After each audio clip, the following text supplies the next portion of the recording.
안녕하세요. 매일매일 습관처럼 매일원법 오늘 3월 6일 목요일입니다. 자, 목요일 날도 시작하셔야죠. 쭉쭉 하셔야죠. 오늘 또 경정 승진 문제 요거 어제 그 제도 문제 정당제도 선거제도 양이 많았어요. 오늘은 또 그 제도에 이어서 공무원 제도. 솔직히 말해서 요즘에 공무원 제도는 공무원 제도만 단독적으로 나오지 않고요. 공무단위권 25조 그다음에 요거하고 함께 이렇게 같이 이런 식으로 형성돼서 문제가 많이 나오기 때문에 요즘의 문제의 패턴이 아닌가라고 생각이 듭니다. 항상 그렇지만 최근에 문제 묻는 형태나 이런 것들이 점점 업그레이드 되고 있습니다. 옛날처럼 그냥 단답식으로 아냐 모르냐 이런 식으로 위헌이냐 펀이냐 이런 문제는 많이 좀 지양되고 있는 것 같아요. 자, 오늘 문제도 한번 살펴볼게요. 공무원 제도와 공무단위권 문제입니다. 자, 25년 경정 승진 문제. 자, 일단은 공무원 제도, 그다음에 공무 단위권 요걸 묻는 거니까 자, 요거 살펴보도록 할게요. 자, 그다음에 공무원 제도 공무 단위권의 가장 적절한 것은 솔직히 말해서 이것도 마찬가지로 좀 설명을 드리고 그다음에 하도록 할게요. 우리 늘 하지만 우리의 제일 좋은 점은 이렇게 좀 요약 정리가 아닌가라고 생각이 듭니다. 자, 일단은 공무원 제도. 자, 공무원 제도. 요거 7조 2항의 헌법에 들어있는데, 여기 공무원 제도가 헌법에 들어오기 시작한 거는 3차 개헌을 계기로 해서 들어왔죠. 그 전에는 3차 개헌 이전에는 역관제도, 기간제로 이렇게 운영을 하다가 지금 이제 3차 개헌 이후에는 직업공무원 제로 이렇게 변경이 됐죠. 그래서 신분 보장을 해주는 조건으로 정치적 개입을 금지하는 거죠. 이렇게. 그렇다 해서 신분 보장이 특정 직책, 지위, 보수, 존속 이런 걸 요구하는 게 아니라 특정 시험을 통한 승진 이런 것도 아니죠. 그 다음에 신분 보장은 일단은 징계 절차에 의하지 않고는 불이익한 처우를 하지 않겠다. 이게 신분보장이지 신분보장이 뭐 만족스러운 돈을 주겠다 그런 건 아니라는 거죠. 그래서 불이익한 처우, 징계 절차 이해는 하지 않겠다라는 게 공무원 제도가 3차 때 처음 들어왔어요. 자, 그래서 직업으로 본 거죠. 그래서 단순한 기간제나 이렇게 역관 제도가 아니라. 그래서 7조 2항이고 그에 반해 뭐 7조 1항은 다 아시겠지만 요거 2항이니까 1항도 있겠죠. 요거는 5차 기원 때. 그래서 전체 국민의 봉사자로서 공무원이다 라고 해서 그래서 국민에게 책임져라. 국민에게 책임이다. 그래서 특정이나 또는 이런 거에 충성하는 게 아니죠. 일단 국민에게 책임을 져야 되고 법대로 움직여야 되는 그런. 자, 일단의 전체 국민에 대한 봉사자는 뒤늦게 들어왔지만 요게 공무원을 만든 목적이죠. 요게 목적이고요. 이 목적을 잘 달성하기 위해서는 그래요. 7조 1항. 자, 이렇게 7조 2항의 수단 이런 것들을 마련한 거기 때문에 늦게 들어왔지만 7조 1항이고 자, 일찍 들어왔지만 7조 2항이에요. 거기다가 직업 공무원 제도에서의 공무원의 개념은 요거 경력직 공무원의 하나응다 공무원의 하나인 거니까 임시직이나 이런 것들은 포함되지 않죠. 그 다음에 정치적 공무원으로서 뭐 선거직 공무원 여기는 포함되지 않아요. 하지만 여기에서 공무원 전체 국민에 대한 봉사자는 최강의 공무원, 그러니까 대통령 선출직, 그다음에 정치적 공무원, 국회의원 이런 공무원도 모두 포함된다는 거예요. 그래서 요거하고 요거 좀 구별을 좀 하셔야 돼요.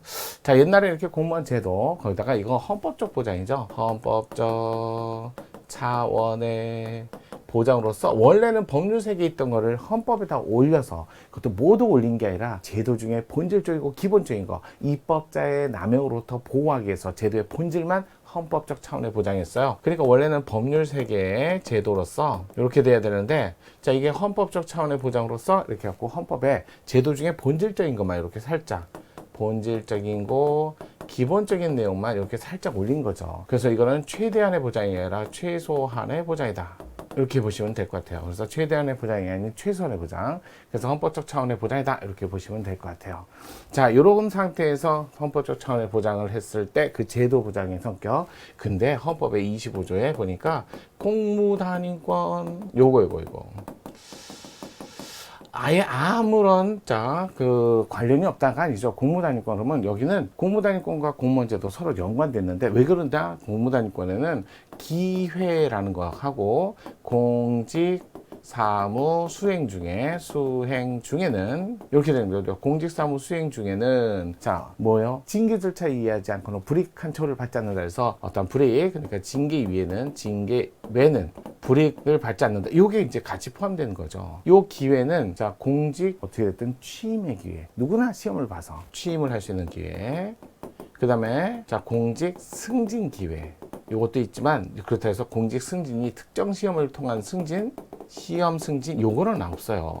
요거는 포함되어 있지 않다. 그래서 시험 문제 많이 나오죠. 특정 시험 승진을 통한 기회 제공이 아니라 누구라도 승진을 할 수 있는 기회는 주지만 다 특정 시험 아니다. 그 다음에 취임 기회는 원천적으로 주고 그러고 나서 공직 생활 중 징계 절차 이외에는 불이익한 처우를 받지 않는다. 이게 어떻게 보면 뭐하고 똑같아요? 직업공무원 제도잖아요.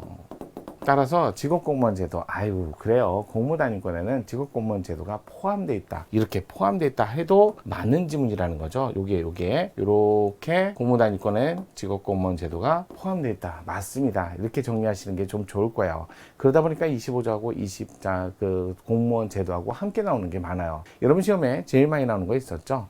공직생활 중에 선고유예를 받았다 뭐 자격정지 이상이든 금고 이상이든 선고유예를 받았다는 이유로 당연퇴직 생각나시죠? 선고유예 이상을 받으면 그게 어떤 범죄고 어떤 종류고 어떤 형인지 가리지 않고 전부 다 일률적으로 너무 심하다는 거예요. 그러면서 하는 얘기가 그죠. 당연퇴직 사유와 임용 결격 사유는 엄연히 다른데 물론 효과는 공직에서 파면은 똑같습니다. 하지만 당연퇴직 사유와 정작 결격 사유는 엄연히 다르다는 거예요. 결격 사유는 처음부터 공직 사무를 수행할 수 없는 그런 여건인 사람들을 말하는 거고요. 그러니까 처음부터 아예 공직 자체가 불가능한 사람들 얘기하는 거예요. 뒤늦게 발견해도 당연퇴직. 그러니까 결격 사유. 그래서 당연퇴직이나 결격 사유나 똑같이 공직에서 나가는 거, 추출되는 건 똑같습니다. 하지만 결격 사유는 처음부터 공직을 가질 수 없는 사람을 얘기하는 거고요. 그다음 당연퇴직은요, 이렇게 공직 생활 중에 또는 징계 절차를 통해서 금고 이상의 형의 선고유예가 아니라 집행유예 했을 때 당연퇴직 이렇게 나오는 거하고는 분명히 다르다는 거예요. 사유는 다르다는 거죠. 효과는 똑같지만 그런 것들이 제일 시험 문제 많이 나왔잖아요. 선고유예인지 집행유예인지. 집행유예는 조금 더 범죄 정도가 진한 거니까요. 솔직히 말해서 집행유예는 집행을 유예하는 거니까 확정까지는 됐잖아요. 선고유예는 선고를 유예했으니까 확정도 안 됐는데 그런데 일률적으로 예외 없이 그래서 당연퇴직도록 한 건 위헌이 있다. 요 판례에서 당연퇴직과 결격 사유는 다르다. 효과는 공직에서 파면되는 건 똑같지만 이렇게 좀 정리를 해주시는 게 좋을 것 같습니다. 자 오늘 문제 그러면 정리했으니까 살펴보도록 할게요. 자 공무원 제도 공무단위권 설명 중 적절한 것을 골라봐라. 자 그러면 볼게요. 여기 빨간색이 아무래도 많은 분들이 불편하시다고 해가지고 빨간색 말고 이거 다른 색깔로 좀 해볼게요. 자 그다음에 직업공무원 제도는 헌법이 보장하는 제도적 보장의 하나. 자 입법자는 직업공무원 제도의 최대한의 보장 벌써 나왔네요. 최소한의 보장. 자 최대한의 보장은 기본권 보장, 최소한의 보장 요거 보셔야죠. 그 다음에 한계 안에서 폭넓은 입법 형성의 자유를 갖는다. 두 번째 우리나라 직업공무원 제도 채택하고 있는데 여기서 말하는 공무원은 그래 직업공무원 제도에서 공무원은 경력직 공무원. 자 국가나 공공단체 근로관계를 맺고 이른바 공법상 특별권력관계 내지 특별행정법관계 아래 공무를 담당하는 것을 직업으로 하는 협의회 공무원 여기까지 좋아. 근데 임시적 공무원을 포함한다 그러면 안 되죠. 요거는 빼야죠. 경력직 공무원에 국한합니다. 이것도 꼭 보시고요. 자, 세 번째 일단 공무원으로 채용된 공무원을 퇴직시키는 것은 공무원이 장기간 쌓은 지위를 박탈해 버리는 것. 그래서 당연퇴직이나 결격 사유는 둘 다 똑같은 효과를 가지지만 사유는 다르다니까요. 당연퇴직 사유를 임용 결격 사유와 동일하게 사유는 다르다고 그랬잖아요. 사유는 다르다. 근데 동일하게 취급하는 타당하지 않다. 3번이 맞네. 3번. 정확하네. 요 사건이 바로 그 경찰 공무원이었는데 경찰 공무원 그 자격정지